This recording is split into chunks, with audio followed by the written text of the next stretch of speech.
السلام علیکم ورحمۃ اللہ۔ پاکستان میں 7ویں مردم شماری اور تاریخ میں پہلی ڈیجیٹل مردم شماری کا آغاز ہوا چاہتا ہے۔ اس مردم شماری میں پہلے 3 دن خانہ شماری کا کام پایہ تکمیل کو پہنچے گا، جس میں ہر عمارت کا نمبر لگایا جائے گا اور اس میں گھرانوں کی تعداد اور یونٹوں کی تعداد درج کی جائے گی۔ اس کے بعد مردم شماری کے عمل کا آغاز کر دیا جائے گا۔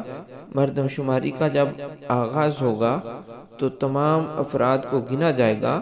اس میں کس کس کو شمار کیا جائے، وہ تمام افراد یعنی مرد، عورتیں، بچے اور بچیاں جو مردم شماری کے دن صبح صادق کے وقت پاکستان، آزاد جموں کشمیر اور گلگت بلتستان کی حدود میں رہتے ہوں، سب کو شمار کیا جائے گا، لیکن غیر ملکی سفارتی عملہ اور ان کے اہل خانہ جو سفارت خانے کی حدود میں رہتے ہوں شمار نہیں کیے جائیں گے۔ وہ پاکستانی جو سفارت خانوں میں ملازم ہوں اور اکیلے یا خاندان کے ساتھ سفارت خانہ کی حدود میں رہتے ہوں، ان سب کو شمار کیا جائے گا۔ ایسے تمام لوگ بھی شمار ہوں گے جو مردم شماری کے دن زندہ ہوں اور بعد میں فوت ہو جائیں۔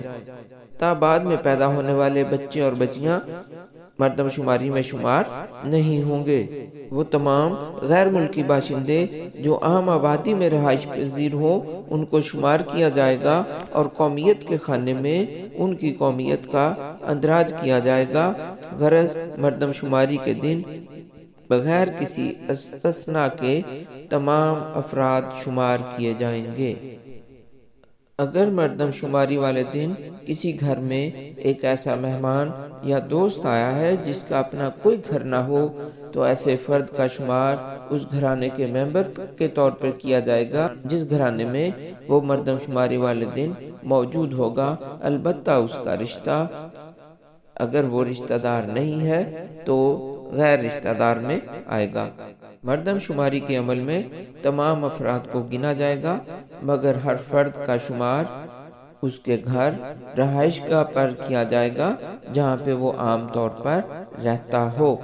ایسے تمام مرد اور عورتیں جو ملازمت، کاروبار یا تعلیم کے سلسلے میں اپنے گھرانے سے دور رہتے ہوں اور کبھی کبھار اپنے کنبے میں ملنے آتے ہوں، ان کا شمار ان کے اپنے گھروں کی بجائے ان جگہوں پر کیا جائے گا جہاں وہ عام طور پر رہتے ہیں۔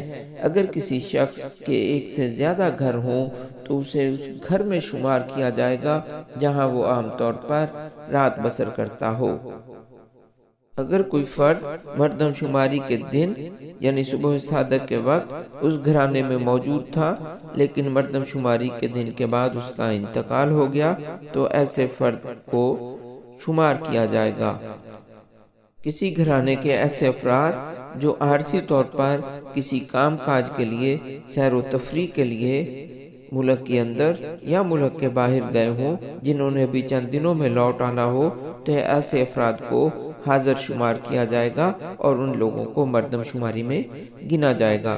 تبلیغی جماعت پہ اگر کچھ لوگ گئے ہیں، عمرے پہ کچھ لوگ گئے ہیں، زیارات پہ گئے ہیں، تو ایسے لوگوں کا شمار ان کے گھروں پر ہی کیا جائے گا اور ان لوگوں کو گنا جائے گا۔ گھرانے کے ایسے افراد جو ملازمت کے سلسلے میں یا تعلیم کے سلسلے میں 6 ماہ سے زائد عرصے سے گھر سے غیر حاضر ہیں اور کبھی کبھار ملنے کے لیے آتے ہیں، تو ایسے افراد کا شمار وہی کیا جائے گا جہاں پہ وہ بالعموم رہتے ہیں۔ مردم شماری کے پہلے دن طلوع آفتاب کے بعد پیدا ہونے والے لڑکے لڑکیاں شمار نہیں ہوں گے۔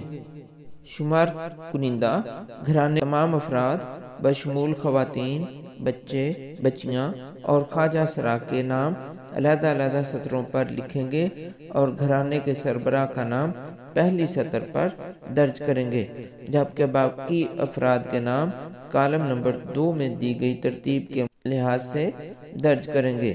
شمار کنندہ اس بات کو بھی یقینی بنائے کہ اس نے گھر کے تمام افراد کا اندراج کر لیا ہے۔ گھرانے کے افراد کا اندراج ایک خاص ترتیب سے کیا جائے گا۔ گھرانے کے سربراہ مرد یا عورت کا نام سب سے پہلے درج ہوگا۔ سربراہ اگر مرد ہے تو مرد کا نام پہلے درج، پھر اس کی بیوی، کا نام ہوگا، اگر خاتون سربراہ ہے تو اس کے بعد اس کے خاوند کا نام، اس کے بعد تمام غیر شادی شدہ بیٹے اور بیٹیوں کے نام بلحاظ عمر، بڑی عمر سے چھوٹی عمر کی ترتیب سے درج ہوں گے۔ اس کے بعد ان تمام شادی شدہ بیٹوں کے نام، ان کی بیویوں اور بچوں بچیوں کے نام جو اس گھرانے میں شامل ہوں درج کیے جائیں گے۔ اس کے بعد بھائیوں اور بہنوں اور ان کے افراد خانہ کے نام درج کیے جائیں گے جو اس گھر میں مقیم ہوں گے۔ اگر ایک گھر میں ایک ہی فرد رہتا ہو تو وہ ایک فرد ہی ایک گھرانہ شمار ہوگا۔ گھرانے کا سربراہ وہ فرد ہوگا جسے گھرانے کے تمام افراد سربراہ تسلیم کرتے ہوں گے۔ شمار کنندہ گھرانے کے سربراہ کا نام پہلی لائن میں درج کرے گا۔ کیا ایک بچہ گھرانے کا سربراہ ہو سکتا ہے؟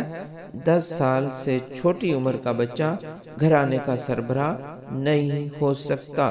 ایسی صورت میں اگر بچہ 10 سال سے بڑا ہوگا وہ سربراہ بن سکتا ہے، 10 سال سے کم عمر کا بچہ سربراہ نہیں ہو سکتا۔ اگر 10 سال سے عمر کا بچہ گھر میں نہیں ہے تو ایسی صورت میں خاتون خانہ سربراہ تصور ہوگی اگر اس کا خاوند گھر پہ موجود نہیں ہے۔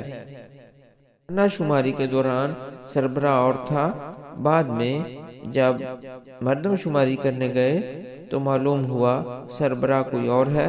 کیا ایسا ہو سکتا ہے؟